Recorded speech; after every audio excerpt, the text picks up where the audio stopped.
जय श्री माता जी। समस्त ध्यान यात्रियों को इस साधक का सादर प्रणाम। शुरुआत होने जा रही है आज की ध्यान यात्रा की।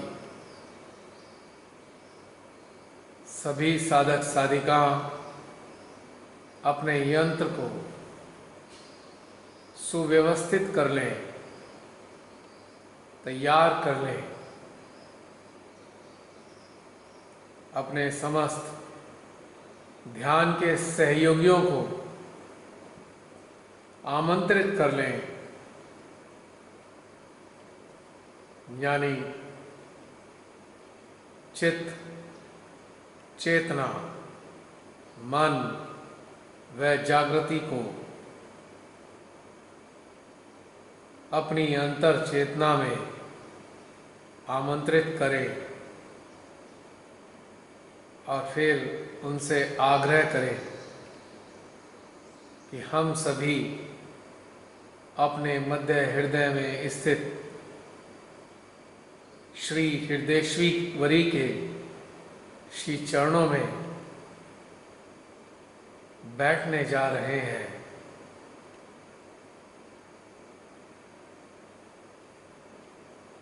भीतर में आकर उनके श्री चरणों में हम साष्टांग प्रणाम करते हैं।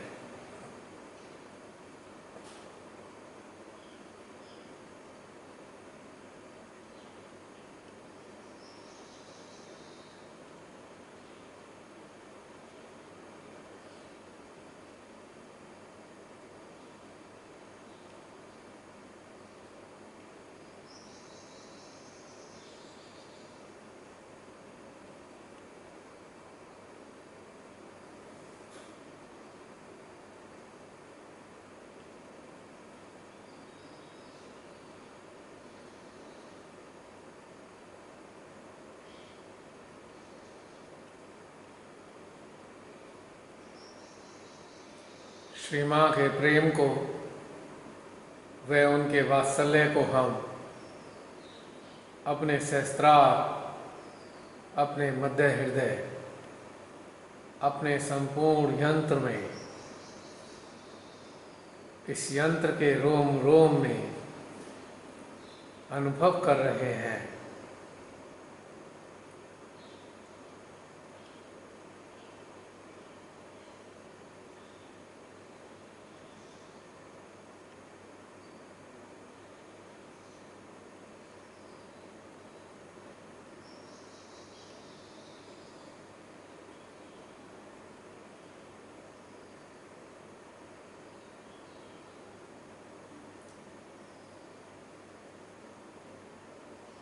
नसिका के ऊपरी भाग के भीतर में एक अत्यंत सुखद खिंचाव घटित हो रहा है, जो खिंचाव स्पर्श कर रहा है हमारे सहस्त्रार को।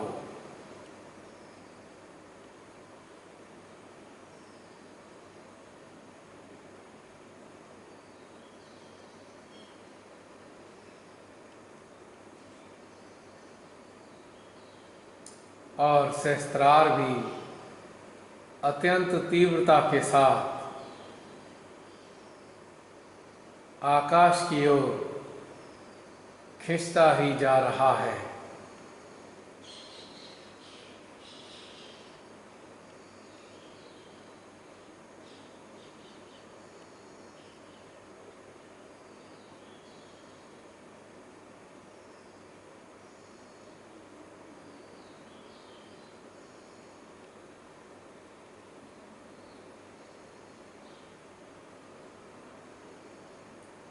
हमारी गर्दन के ठीक पीछे के भाग में रीढ़ पर एक हल्की हल्की हलचल सी घटित हो रही है।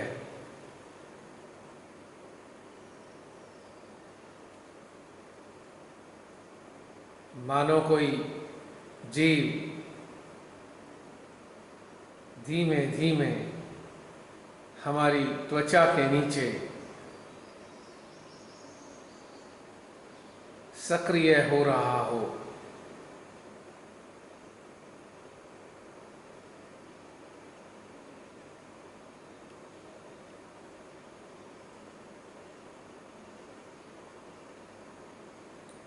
विशुद्धि के तीनों स्थानों पर तीव्र ऊर्जा का प्रभाव बना हुआ है।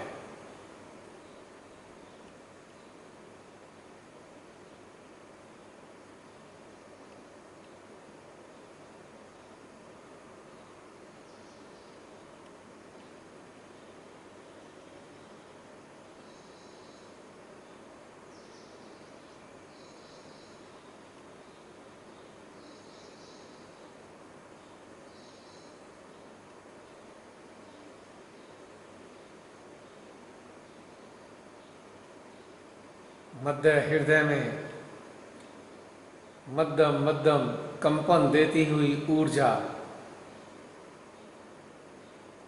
अनुभव दे रही है।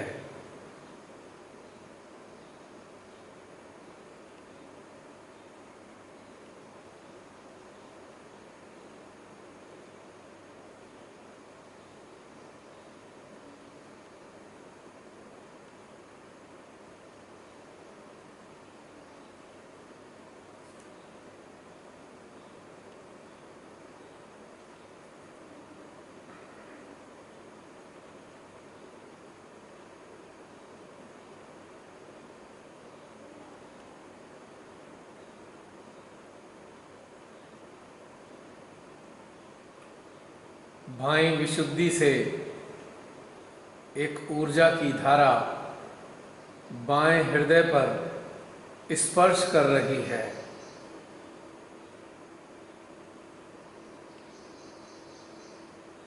और मध्य हृदय में निर्वात की स्थिति बनी हुई है।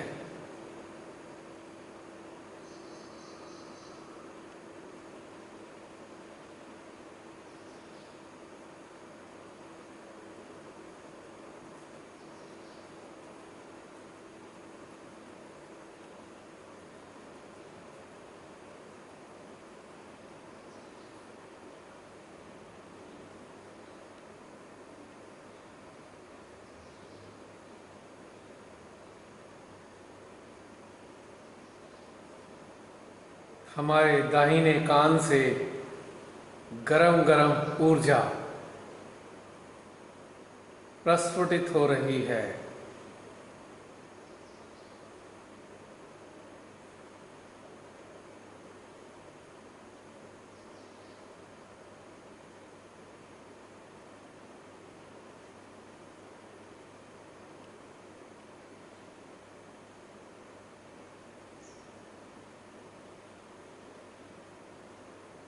मन के भीतर शून्यता और अंतःकरण में शांति घटित हो रही है।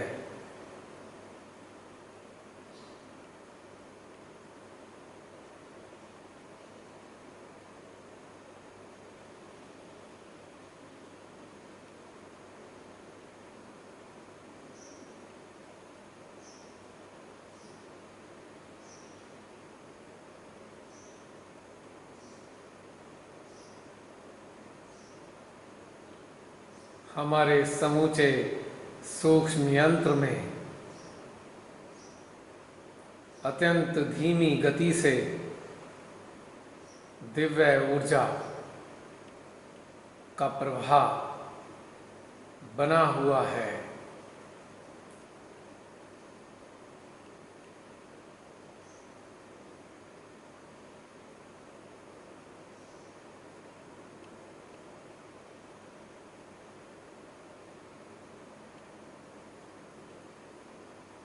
हमारी चेतना इन समस्त प्रकार के अनुभवों को आत्मसात कर रही है।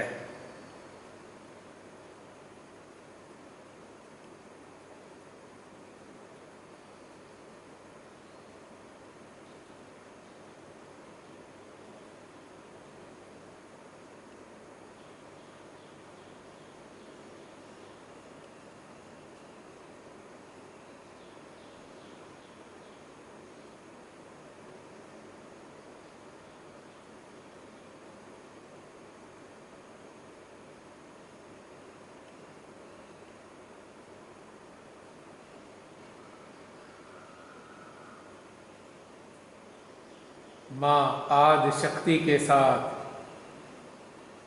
हमारी जीवात्मा, आत्मा, हमारी चेतना एकाकार हो रही है।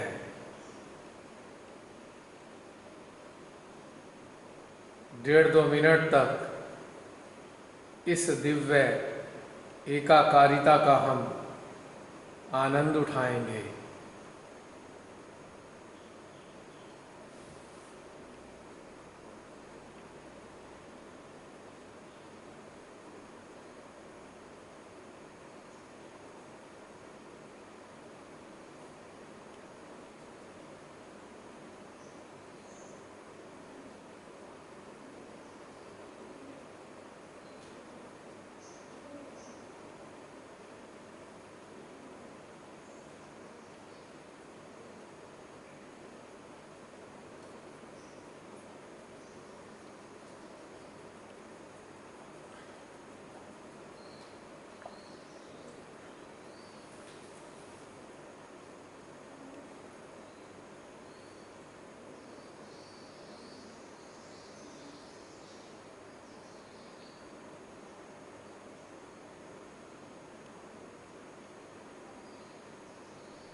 ऐसी सुंदर एकाकारिता की स्थिति में हम अपनी चेतना को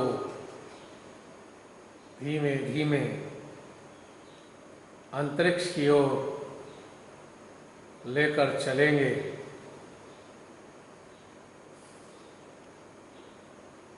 और हृदय में श्री महागणेश के निराकार अस्तित्व से प्रार्थना करेंगे। हे श्री महागणेश, आपकी अत्यंत शक्तिशाली ऊर्जा पूरे ब्रह्मांड में विचरण करती है। हमारा आपसे निवेदन है, कृपया आप हमारी चेतना को अपने साथ जोड़ लीजिए, अपने निराकार अस्तित्व के साथ हमारी चेतना को एकाकार कर लीजिए।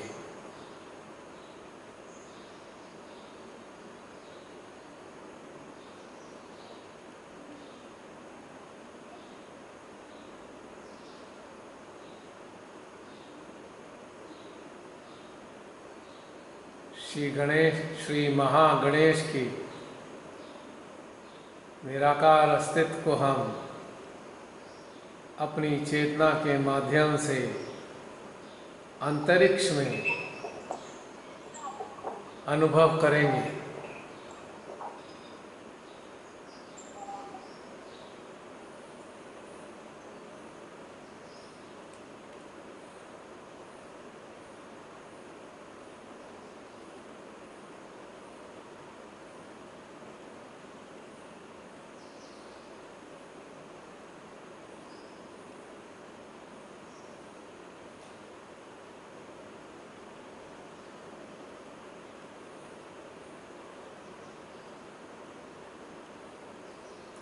उनकी निराकार ऊर्जा को हम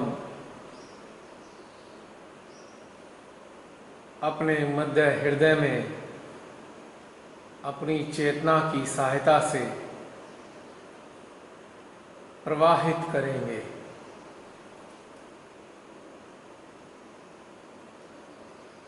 एक 1.5 मिनट तक इसी प्रवहन में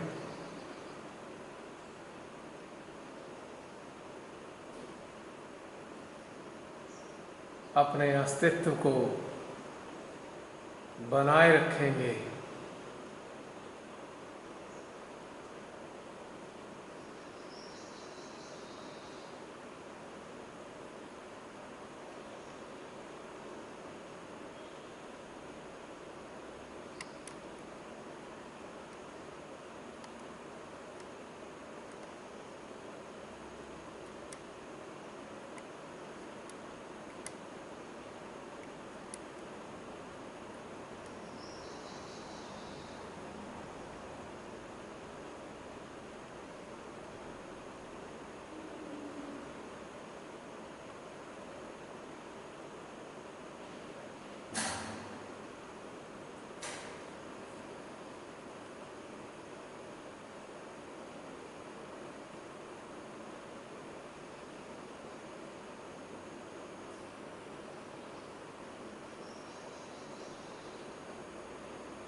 अपने हृदय में निरंतर श्री महागणेश का स्मरण करते रहेंगे।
अब श्री महागणेश के निराकार अस्तित्व को हम अपने हृदय में आमंत्रित करते हैं और उनके निराकार अस्तित्व के साथ अपनी चेतना को भी धीरे धीरे अपने हृदय में लिए चलते हैं।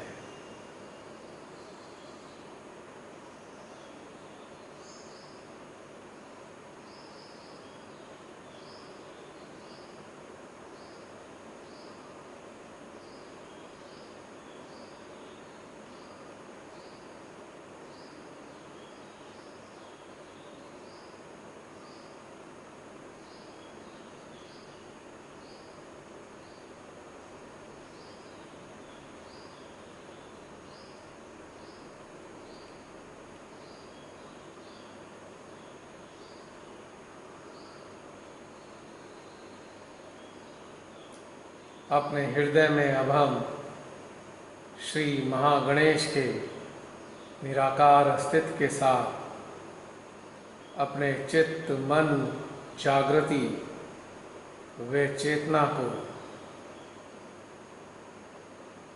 जोड़े रखेंगे और अपने हृदय में उनकी उपस्थिति को, उनके सानिध्य को आभासित करेंगे मिनट, 1.5 मिनट के लिए।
अपने चित्त को हम अपने बैक आज्ञा में श्री महागणेश के अंश के स्थान पर टिका देंगे और मध्य हृदय में स्थित श्री महागणेश के निराकार अस्तित्व से हम अत्यंत विनम्रता के साथ प्रार्थना करेंगे। हे श्री महागणेश, हमारे बैक आज्ञा पर जो आपके अंश उपस्थित हैं उनको पूरी तरह से जागृत कर दीजिए। अपनी दिव्य निराकार ऊर्जा से उनको सशक्त बना दीजिए। और इस प्रार्थना के साथ 1.5-2 मिनट तक अपने मध्य हृदय से श्री महागणेश का स्मरण करते हुए उनकी ऊर्जा को अपने बैक आज्ञा में हम प्रवाहित करेंगे।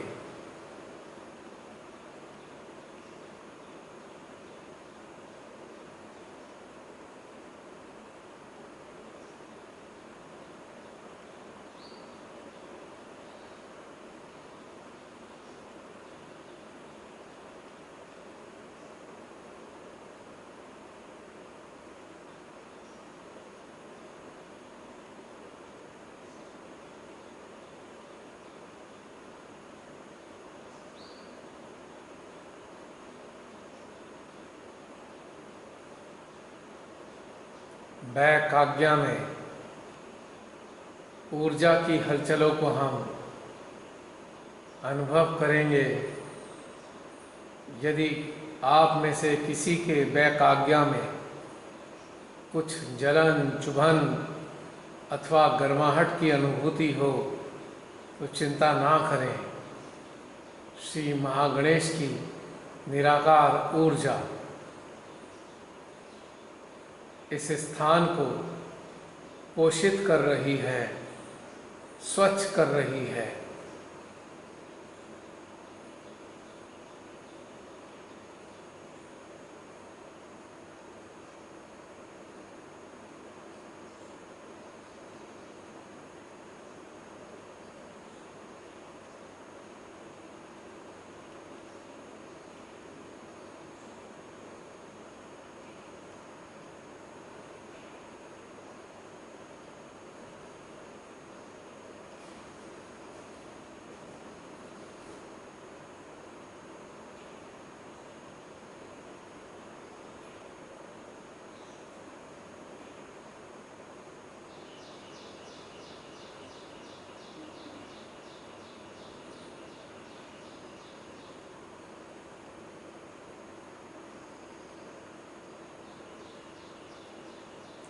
आप सभी महसूस कर रहे होंगे कुछ कुछ हलचल बैक आज्ञा में घटित हो रही है और हमारे दोनों कानों से, आप में से कुछ लोगों के दोनों कानों से हीट निकल रही है।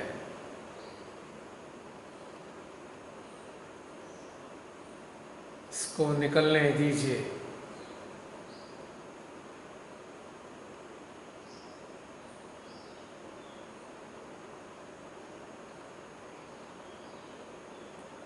सदियों पुराना आक्रोश जो हमारे बैक आज्ञा के क्षेत्र में एकत्रित है, उसको बाहर बह जाने दीजिए। ये हीट के रूप में ही रिलीज हो रहा है।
न जाने कितने जन्म में और इस जन्म में भी हम में से बहुत से लोगों ने अन्याय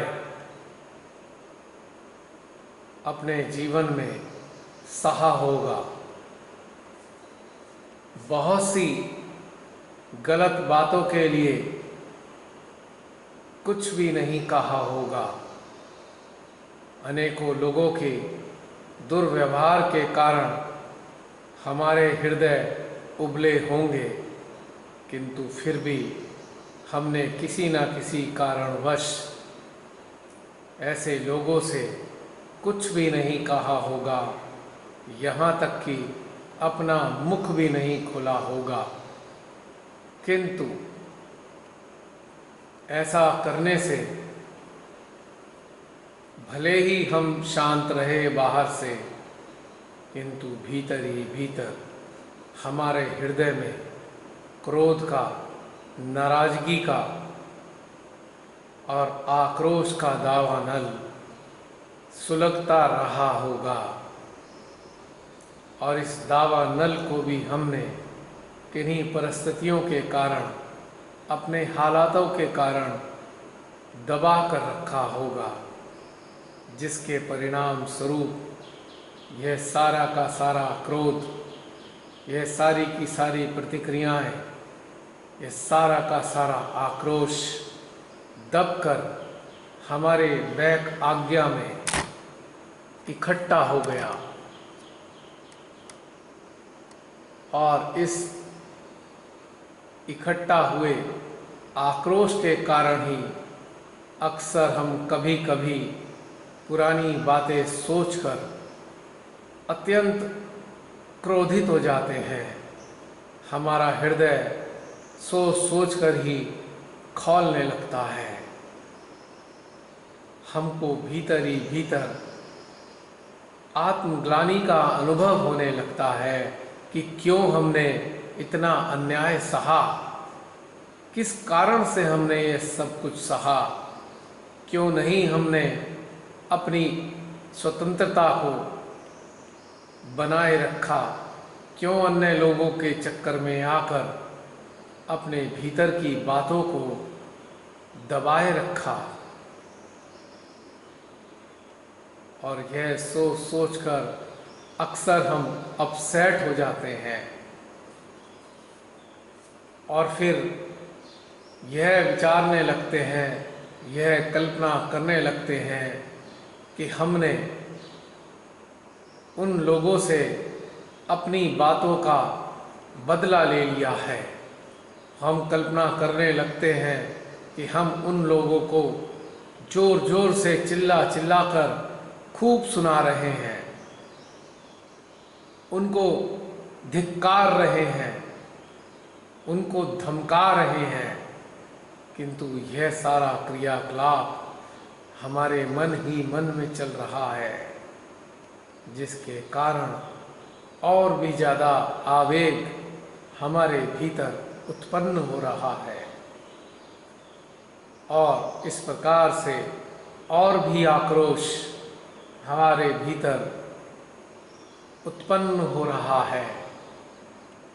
और फिर यह सारा का सारा आक्रोश, पुराना आक्रोश तो था ही, यह जो सोच सोच कर नया आक्रोश जो उत्पन्न हुआ, यह भी सीधा का सीधा हमारे बैक आज्ञा में जाकर जम गया। और कई बार तो अपना प्रतिशोध लेने के लिए हम कई कई घंटे तक पूरी की पूरी पटकथा तक लिख डालते हैं और इस पटकथा के कारण कई बार हमें सोने के बाद रात्रि में स्वप्न भी आते हैं, जिसमें हम ऐसे लोगों से बदला ले रहे होते हैं, अपना प्रतिशोध पूरा कर रहे होते हैं, अपने क्रोध की ज्वालाओं को प्रकट कर रहे होते हैं। एक प्रकार से स्वप्न में हमारे भीतर जो एक युद्ध चलता रहा है, उसका पटाक्षेप हम इन दृश्यों के जरिए कर रहे होते हैं और यही स्थिति हमारे विचारों की होती है। हम विचारों के माध्यम से भी यह सब कार्य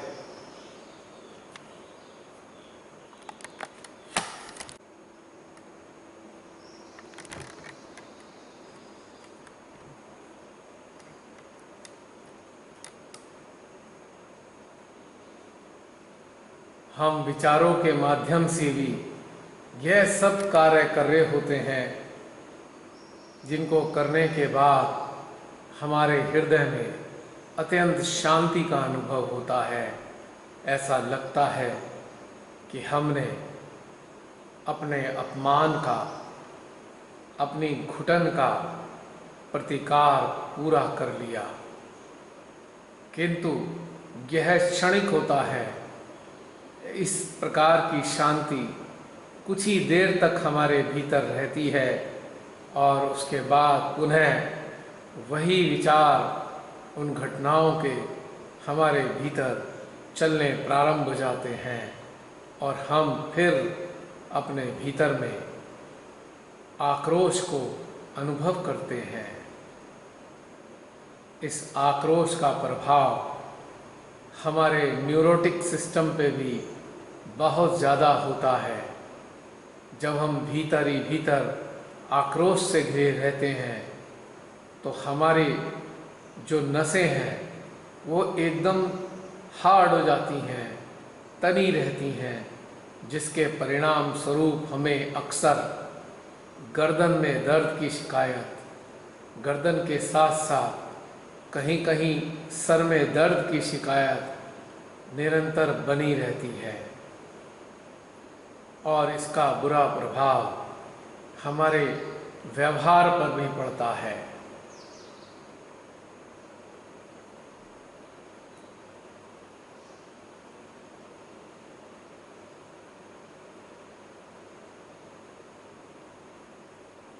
हम भीतर ही भीतर खिन्नता की अनुभूति कर रहे होते हैं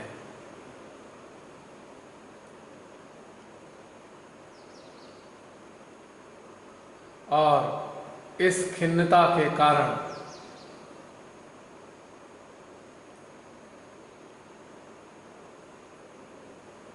अपने को हम अक्सर अपराधी घोषित कर देते हैं तो यह सब भीतर ही भीतर हमारे चल रहा होता है और हम भीतर ही भीतर, अंदर ही अंदर स्वयं को काफ़ी कमज़ोर व पराजित महसूस करते हैं। लंबे समय के बाद में हमारे व्यवहार में, हमारी बातों में यह चिड़चिड़ाहट स्थायी रूप से अपना स्थान बना लेती है और आसपास में रहने वाले लोग, चाहे वो हमारे परिजन हो, चाहे वो हमारे रिश्तेदार हो या हमारे मित्रगण हो, हमारी चिड़चिड़े स्वभाव के कारण थोड़ा थोड़ा हमसे दूरी बनाने लगते हैं। वह सोचते हैं कि जब भी हम इस इंसान से मिलते हैं तो यह इंसान बस अपनी पुरानी बातों को याद कर कर के उत्तेजित होना प्रारंभ हो जाता है और बारंबार उन बातों का जिक्र हमसे करता रहता है। ऐसे आक्रोश से घिरे लोगों को एक पल भी चैन नहीं मिलता है। सबको सब कुछ बताने के उपरांत भी वो उनके मन के भीतर में एक रिकॉर्ड निरंतर चलता रहता है और उस चलने वाले रिकॉर्ड के कारण वही सब बातें बारंबार बारंबार ऐसा मनुष्य रिपीट करता रहता है, प्रताड़ित होता रहता है, आक्रोशित होता रहता है, घुटन में रहता है। तो यह सारा का सारा हमारे भीतर का जो पुरानी बातों का डेटा है, यानी कि स्मृतियां हैं, वो हमारा पीछा नहीं छोड़ती। अब हम रात दिन इन्हीं बातों से घिरे रहते हैं और धीरे धीरे वर्तमान से पलायन कर जाते हैं और हम निरंतर भूतकाल में ही विचरते रहते हैं। जब भी कभी कोई ऐसे भूतकाल में घिरे लोगों से कोई बात कहता है तो अक्सर वो बात सुन ही नहीं पाते, क्योंकि उनका सारा का सारा चित्त तो भूतकाल में अपने साथ हुए किन्हीं घटनाक्रमों पर ही बना रहता है और उन घटनाक्रमों के बारे में ऐसे मानव निरंतर कुछ न कुछ विचार करते ही रहते हैं और पीड़ित होते रहते हैं। उनकी हालत धीरे धीरे इतनी खराब हो जाती है कि सारी की सारी जो आक्रोश की स्थितियां हैं, जो उनके मन के भीतर चल रही थी, अब उनके चेहरे से भी दिखाई देने लगती हैं। उनके चेहरे पे एक अजीब सी टेंशन परमानेंट होने लगती है और कालांतर में ऐसे मानव मनोवैज्ञानिक रूप से बीमार हो जाते हैं, रोगी हो जाते हैं और ऐसे लोगों को ठीक करना अत्यंत कठिन होता है।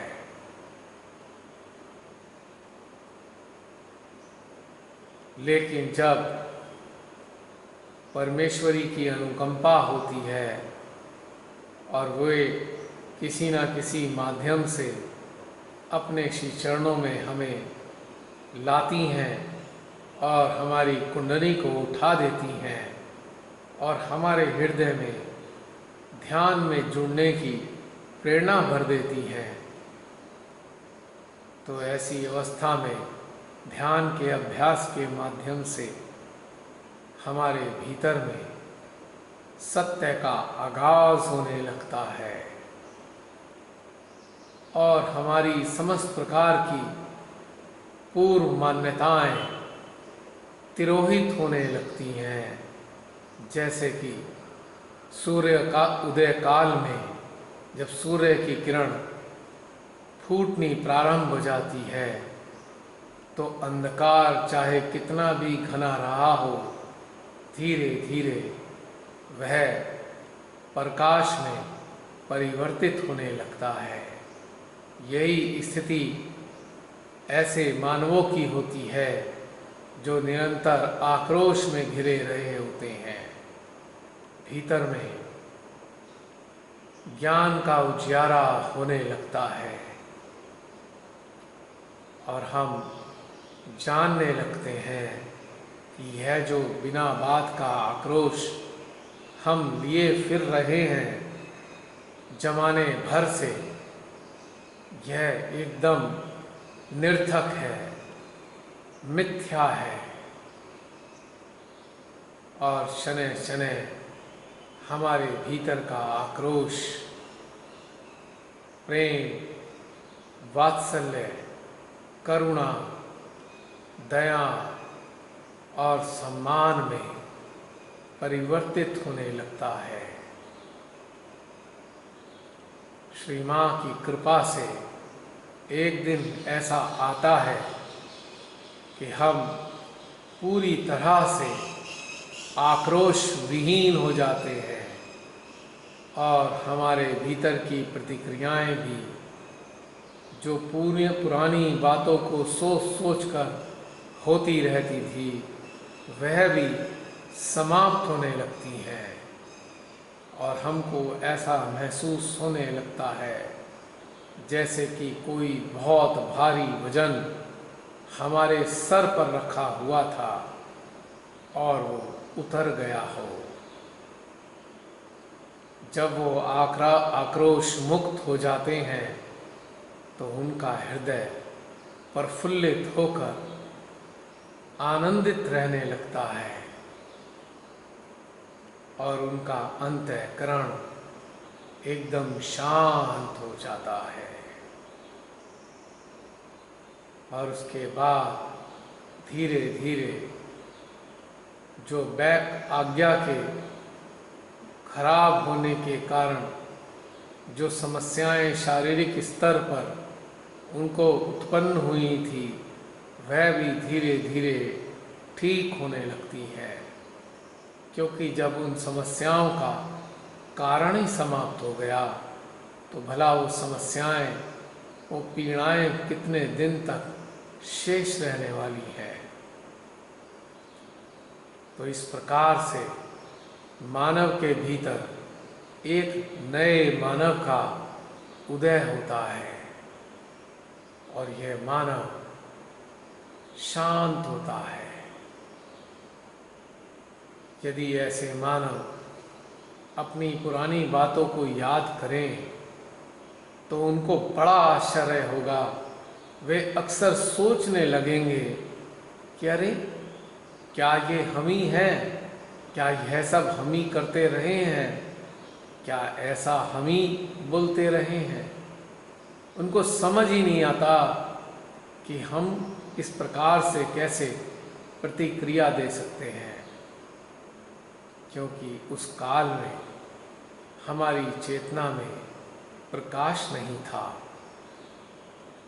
अंधकार से घिरी थी हमारी चेतना और हम अपने पुरानी भूतकाल की बातों में भीतर ही भीतर निरंतर प्रतिक्रिया करते हुए परिक्रमा करते होते थे, जिसके कारण बारंबार एक सी ही स्थितियां उत्पन्न होती रहती थी।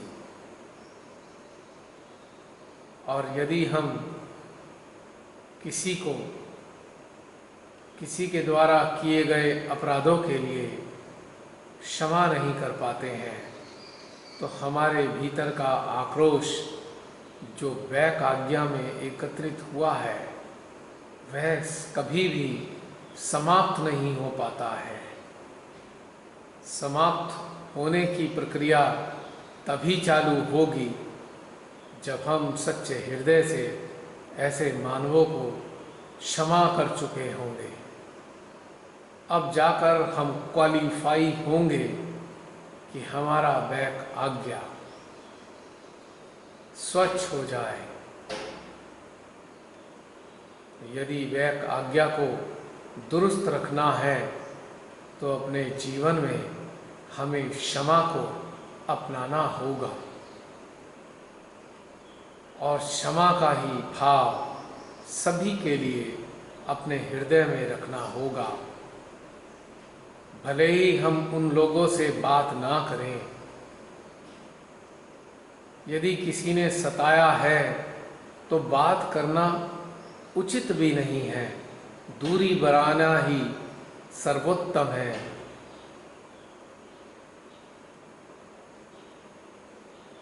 तो ऐसी अवस्था में हम आक्रोश से मुक्त हो जाते हैं और हम भीतर ही भीतर शांत होने लगते हैं। यदि कोई साधक साधिका निरंतर अपने आक्रोश को बनाए रखते हैं तो धीरे धीरे यह आक्रोश उनके हृदय को बंद कर देता है, यानी कि अत्यधिक आक्रोश हमारे मध्य हृदय चक्र को रोक देता है और मध्य हृदय चक्र रुकने के कारण माँ आदि शक्ति की शक्ति हमारा सहस्त्रार शोषित नहीं कर पाता और जब माँ आदि शक्ति की शक्ति हमारे हृदय चक्र को प्राप्त नहीं होती तो यह अपनी शक्तियाँ भी बनाना बंद कर देता है और यही चक्र तो सारे चक्रों को पोषित करता था और अब उसकी सारी शक्तियाँ बननी बंद हो गई हैं। लिहाजा बाकी के चक्रों में भी ऊर्जा का परिवहन नहीं हो पाता। धीरे धीरे हमारे समस्त चक्र व नाड़ियाँ खराब होने लगते हैं और उनके खराब होने से हमारे अंग प्रत्यंगों पे भी इसका बुरा असर आने लगता है। तो हमको सदा जागरूक रहना चाहिए कि किसी व्यक्ति या मानव के प्रति हमारे भीतर कोई आक्रोश तो शेष नहीं है। अपने सांसारिक जीवन के घटनाक्रमों में जिन लोगों ने हमें पीड़ित किया है, क्या उनके प्रति हम अभी भी आक्रोशित हैं? चेक करें, अपने भीतर झांक कर देखें। मिनट 2 मिनट के लिए हम समय इसी बात के लिए लगाते हैं कि ये तलाश सकें हम क्या हमें हमारे भीतर में किसी व्यक्ति के लिए या किन्हीं व्यक्तियों के लिए आक्रोश है जिन्होंने हमारे जीवन में हमें पीड़ाएं पहुंचाई हैं। पूर्ण शांति के साथ अपने भीतर ये झांकेंगे।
यदि हम अपने भीतर पाते हैं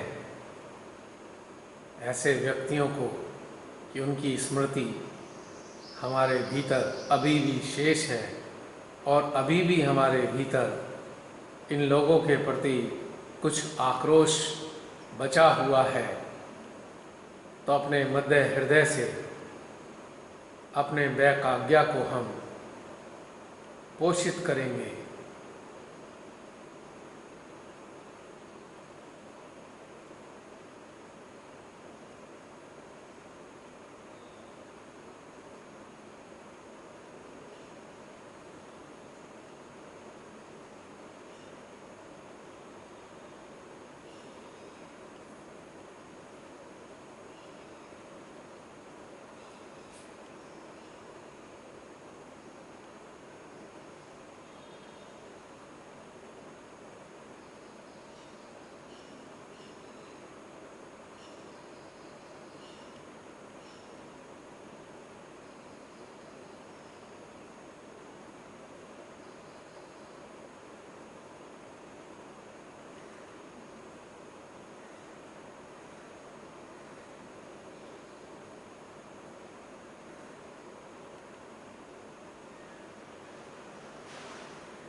और ऐसे सभी व्यक्तियों को हम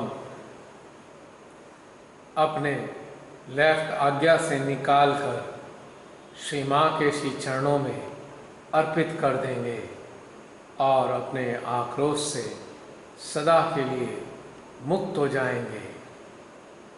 यदि हम ऐसा ना करें तो हम सबको समझना होगा कि यह हमारे स्वयं के लिए अत्यंत घातक होगा। आक्रोश से उबलते रहना अत्यंत हानिकारक है, क्योंकि अत्यधिक आक्रोश हमारे मूलाधार चक्र को पूरी तरह से खराब कर देता है। और जब मूलाधार चक्र खराब हो जाता है तो इस आक्रोश के कारण हमारे शरीर में त्वचा से संबंधित अनेकों रोग उत्पन्न होने लगते हैं। अक्सर बहुत सारी अनेकों स्थानों पर एलर्जी होने लगती है।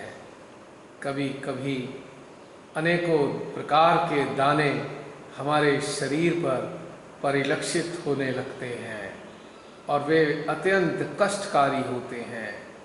उनमें बहुत पीड़ा होती है, कई बार उनमें बहुत ज़्यादा खुजली लगती रहती है और उनमें से पानी रिसने लगता है और रिसता हुआ पानी और भी ज़्यादा दानों को उत्पन्न करता चला जाता है।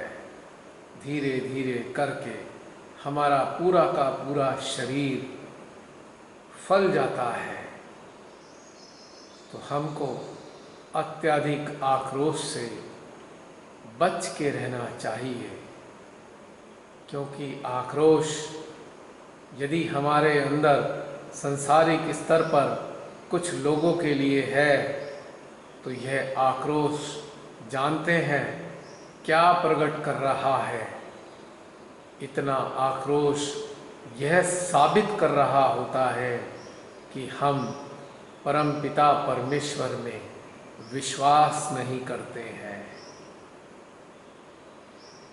कितनी गंभीर बात है कि आक्रोश के कारण हमारा विश्वास समाप्त होना होता है। आक्रोश से ग्रसित मानव सर्वप्रथम यह भूल जाते हैं कि सभी प्रकार के घटनाक्रमों को अंजाम देने के पीछे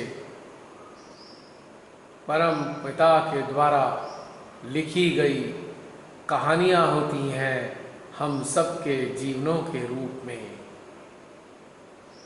जो हम अपने जन्म के साथ लेकर आते हैं। एक पैकेज होता है हमारा, जिंदगी का पैकेज हमारे जन्म के साथ हमको मिल जाता है और संसारिक जीवन में उसी पैकेज के मुताबिक प्रतिदिन घटनाएं घटती रहती हैं।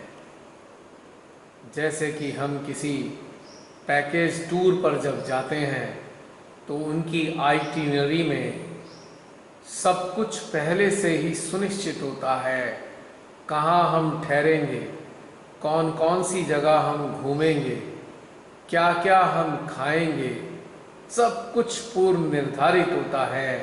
ठीक इसी प्रकार से परम पिता भी हमें हमारी जिंदगी का, उसकी घटनाओं का एक पैकेज देकर छोड़ते हैं। और सांसारिक जीवन में ठीक वैसी ही घटनाएं घटित होती रहती हैं। वैसे लोग हमारे जीवन में आते हैं।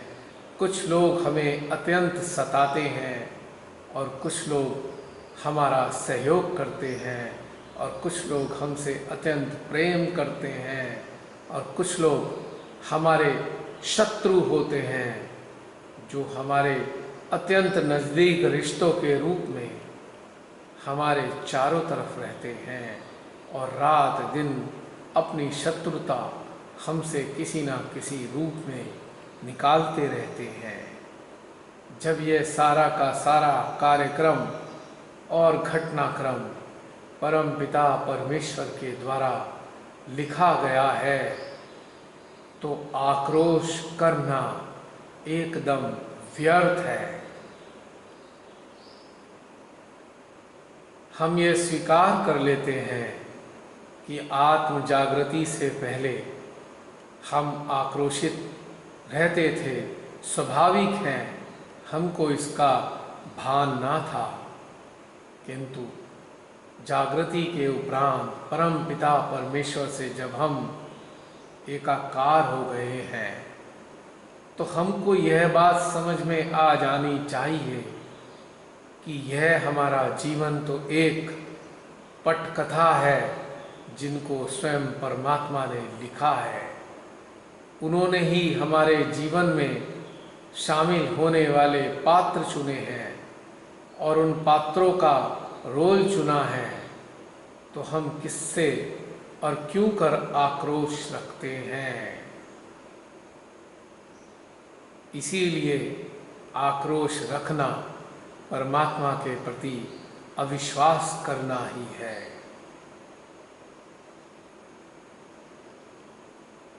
इसी चिंतन यात्रा के साथ में हम अब अपने भीतर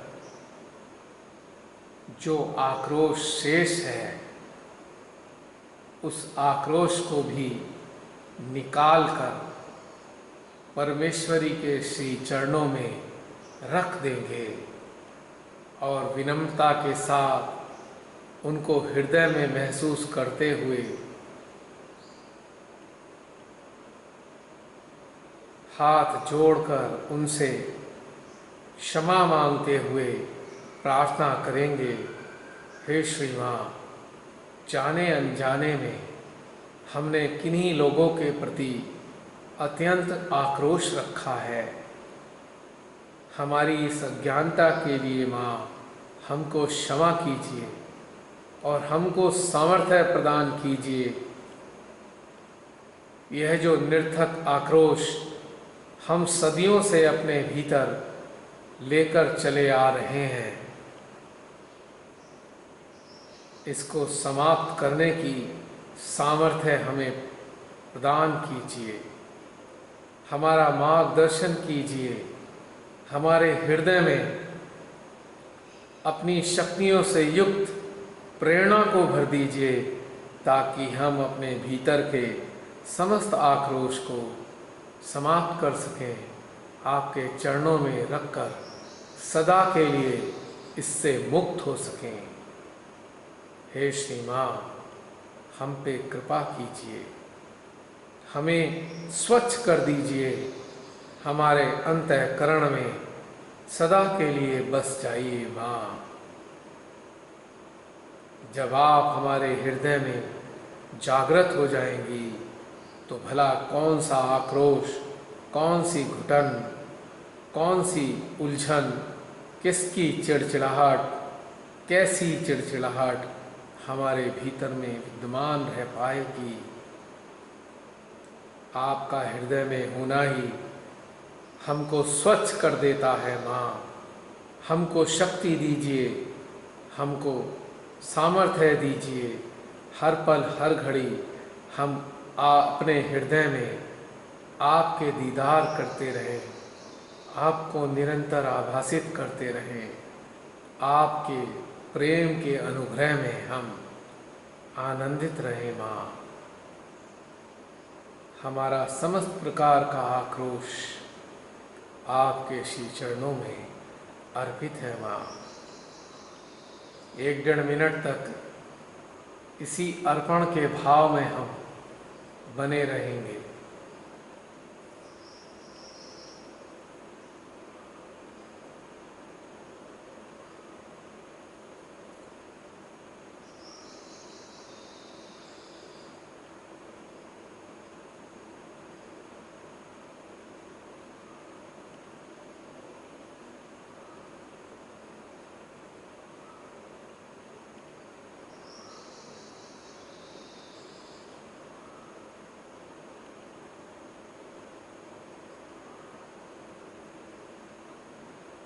देखिए, जब आप सब लोग अपने आक्रोश को अर्पण कर रहे हैं,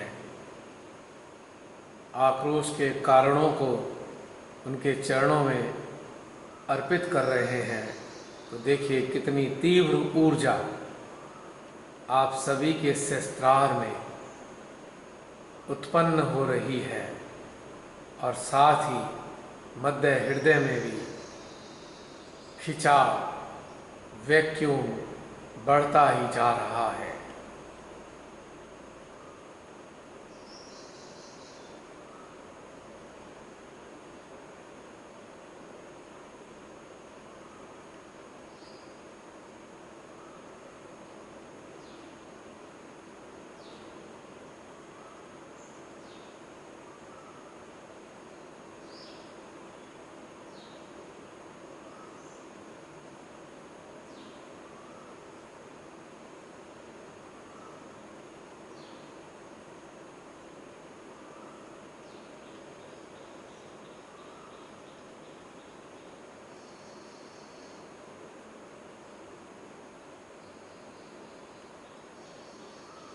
और अब अपने हृदय में स्थित श्री महागणेश के निराकार अस्तित्व से हम प्रार्थना करेंगे।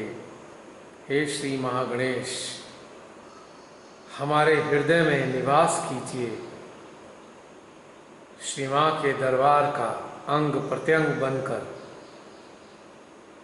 हमारी चेतना को निरंतर अपने प्रेम से सींचते रहिए। हे श्री महागणेश, आपको कोटि कोटि प्रणाम, आपको कोटि कोटि प्रणाम, आपको कोटि कोटि प्रणाम। इसी के साथ आज का ध्यान का चरण समाप्त होता है। जय श्री माता जी। केवल 5 मिनट शेष हैं। आज ये आगे नहीं बढ़ पाएगा। कृपया 2-4 मिनट जो बातचीत करना चाहें तो आप कर सकते हैं। माता जी, जय श्री माता जी भैया। जय श्री माता जी। कैसे है सुनीता बहन, आनंद आया? सुनीता बहन, आनंद आया?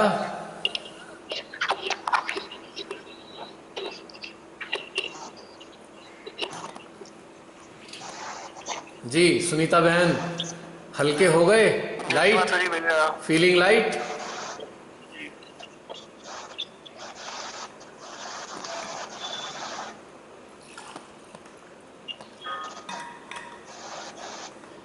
जय श्री माता जी। प्रियंका, कवनी बहन, जय श्री माता जी। जय श्री माता भैया।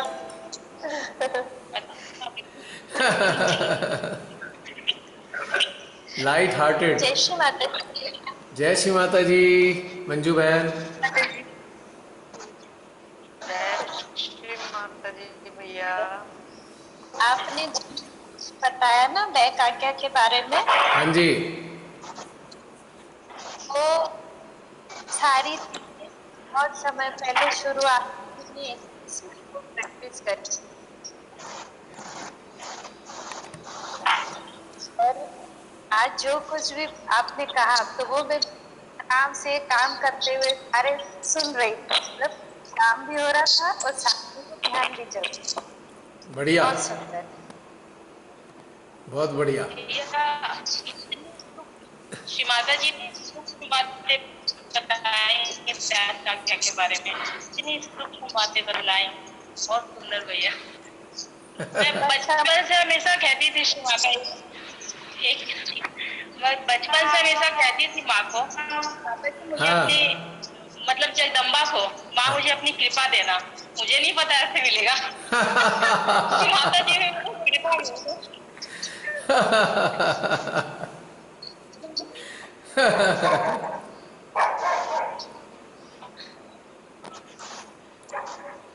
जय श्री माता जी भैया। जय श्री माता जी बहन, गीता बहन। मुझे तो ये लग रहा है जैसे ये सेशन मेरे लिए ही हुआ है। ये सेशन हम सबके लिए है।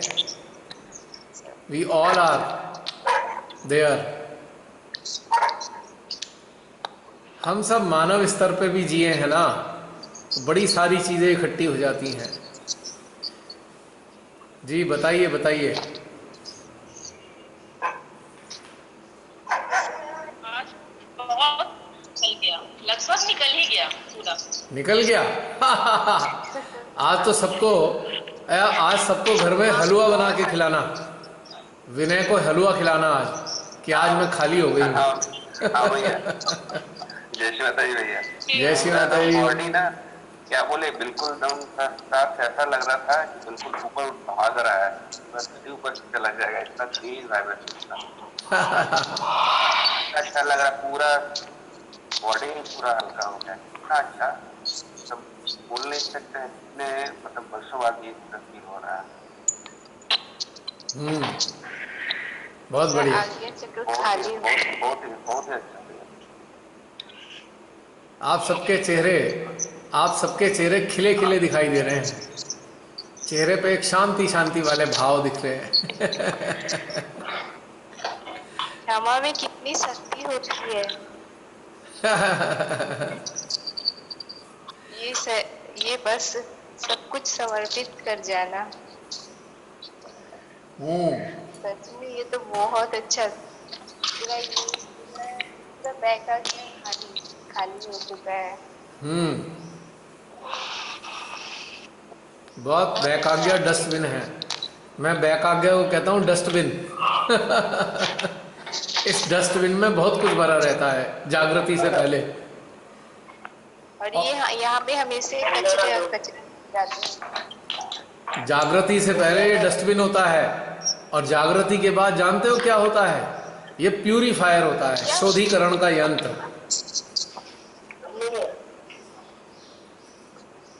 शोधीकरण करता रहता है, ये इतनी शक्ति होती है इसमें। समस्त प्रकार के विकारों को। हाँ जी जी बोलिए। आज कनेक्टिविटी की थोड़ी प्रॉब्लम हो रही है, सिग्नल बढ़िया नहीं आ रहे आज।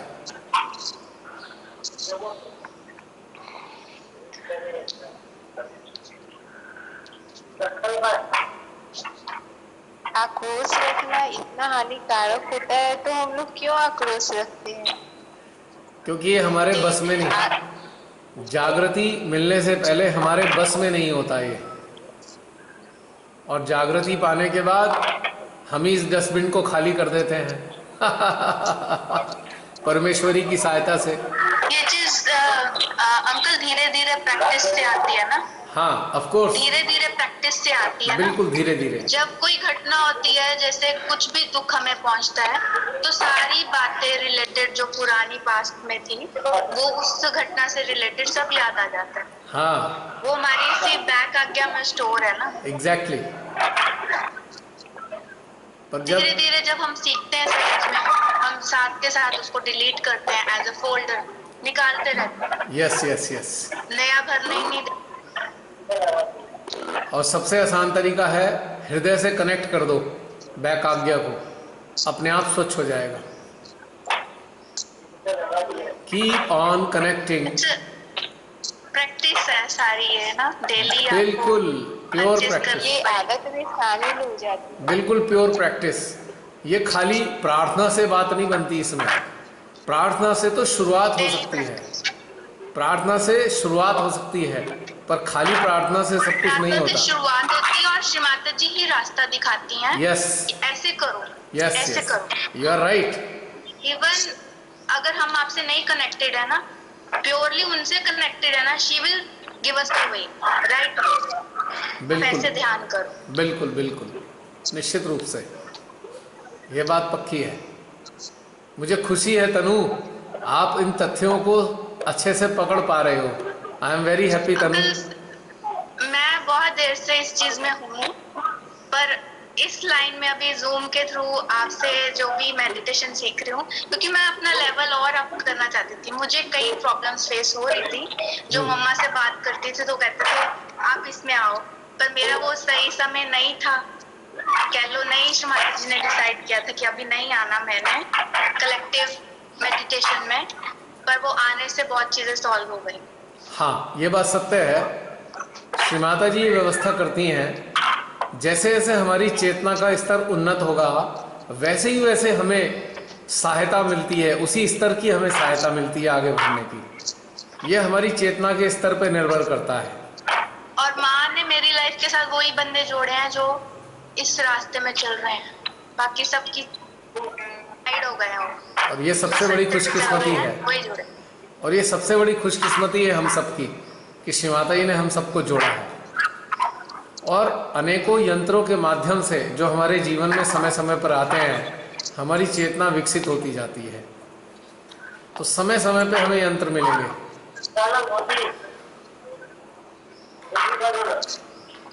तो समय समय पे हमें यंत्र मिलते रहते हैं। यही माँ का नेटवर्क है। This is the network of development of the awareness.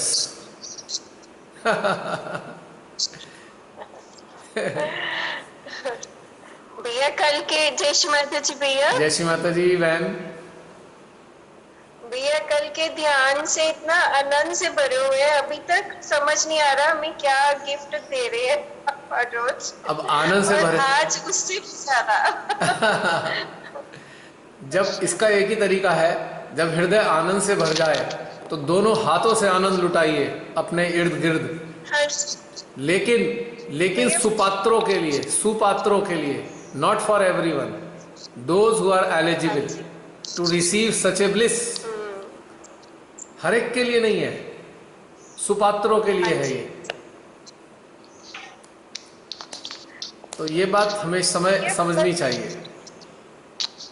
भैया सचमुच आप ये कह रहे हैं और मेरे से श्री माता जी करा रही हैं, बहुत सारे छोटे बच्चों पर जिससे कार्य करा रही हैं कल। बहुत बढ़िया।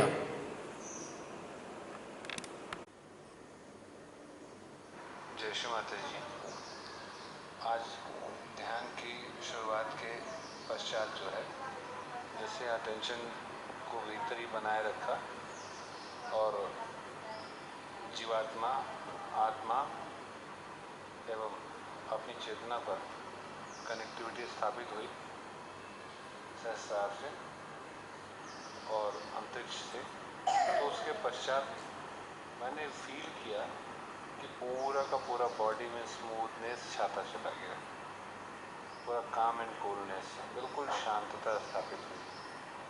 और 4 पॉइंट कनेक्टिविटी को मेंटेन करते हुए आज पहली बार मैंने हंसा चक्र को विशुद्धि की उंगली का 1/3 उतने बड़े पोर्शन पे मैंने हंसा चक्र पे एकदम सुखद खिंचाव महसूस किया, सुखद खिंचाव। और ठीक उसके आधे से 1 मिनट के पश्चात मैंने लगभग 6 से 7 सेकंड के लिए, जैसे कोई गले में विक्स लगाता है तो उस प्रकार का खुलासा हो जाता है, गला खुलता है, तो वैसा मैंने 7 से 10 सेकंड के लिए मैंने फील किया अपने विशुद्धि चक्र पे। उसके पश्चात भैया ने जब अपने अटेंशन को बैक आज्ञा पर रखवाया, तो बैक आज्ञा पर जब रखवाया तो मुझे मध्य हृदय में खिंचाव शुरू हुआ और सहस्रार पर वाइब्रेशंस के फ्लो पड़े, और मध्य हृदय ये बैक आज्ञा पर स्मूथिंग वाइब्रेशंस थे। इसके पश्चात जब ध्यान की का जब लास्ट हो रहा था, तो फिर से जब सारी चीज़ों को, द्विगुणता को, क्रोध को, ईर्ष्या को, सब चीज़ को, जो आक्रोश को होम कराया श्री माता जी के चरणों में, तो फिर से वही शांतता के साथ खिंचाव और सहस्त्रार के वाइब्रेशंस महसूस हुए। जय श्री माता जी। जय श्री माता जी। सभी को प्यार भरा जय श्री माता जी। आज का ध्यान पूरी सामूहिकता का बहुत सुंदर ही रहा होगा। धीरे धीरे कैसे हृदय के जो विकार हैं, जो आक्रोश, जो हमें बहुत सालों से कहीं अंदर दबा हुआ होता है और फिर वो कहीं नीचे ही दबा रह जाता है,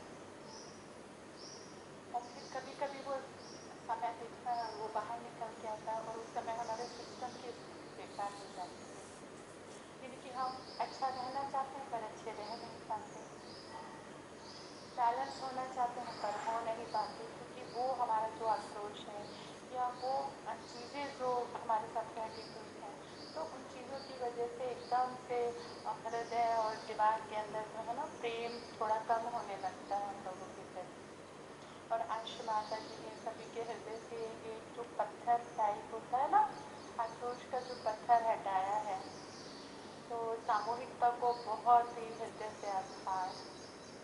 श्री माता जी के इन प्यारे से यंत्र को तो हृदय से बहुत सारा प्रेम, जिनको हमारे माध्यम बनाया और हम सबकी स्थिति को सुंदर और सुंदर और सुंदर बनाने का कार्य श्री माता जी ने उनको सौंपा है और उसको श्री माता जी कार्य ले रही हैं।